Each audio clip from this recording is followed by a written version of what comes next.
Hello guys, ChefSetee here. In this video, I like to share with you my favorite recipe of Pate Sablèe. So guys, please, to have a perfect Pate Sablèe, follow my instruction.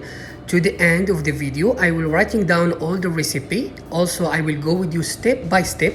We put all the dry ingredient together with the butter, soft butter and room temperature.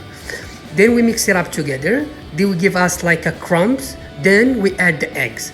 After that, when we add the eggs, don't mix it up the mix too much in the machine. Take them out and use your hand. That will be perfect. Well, thank you guys for watching and see you next video.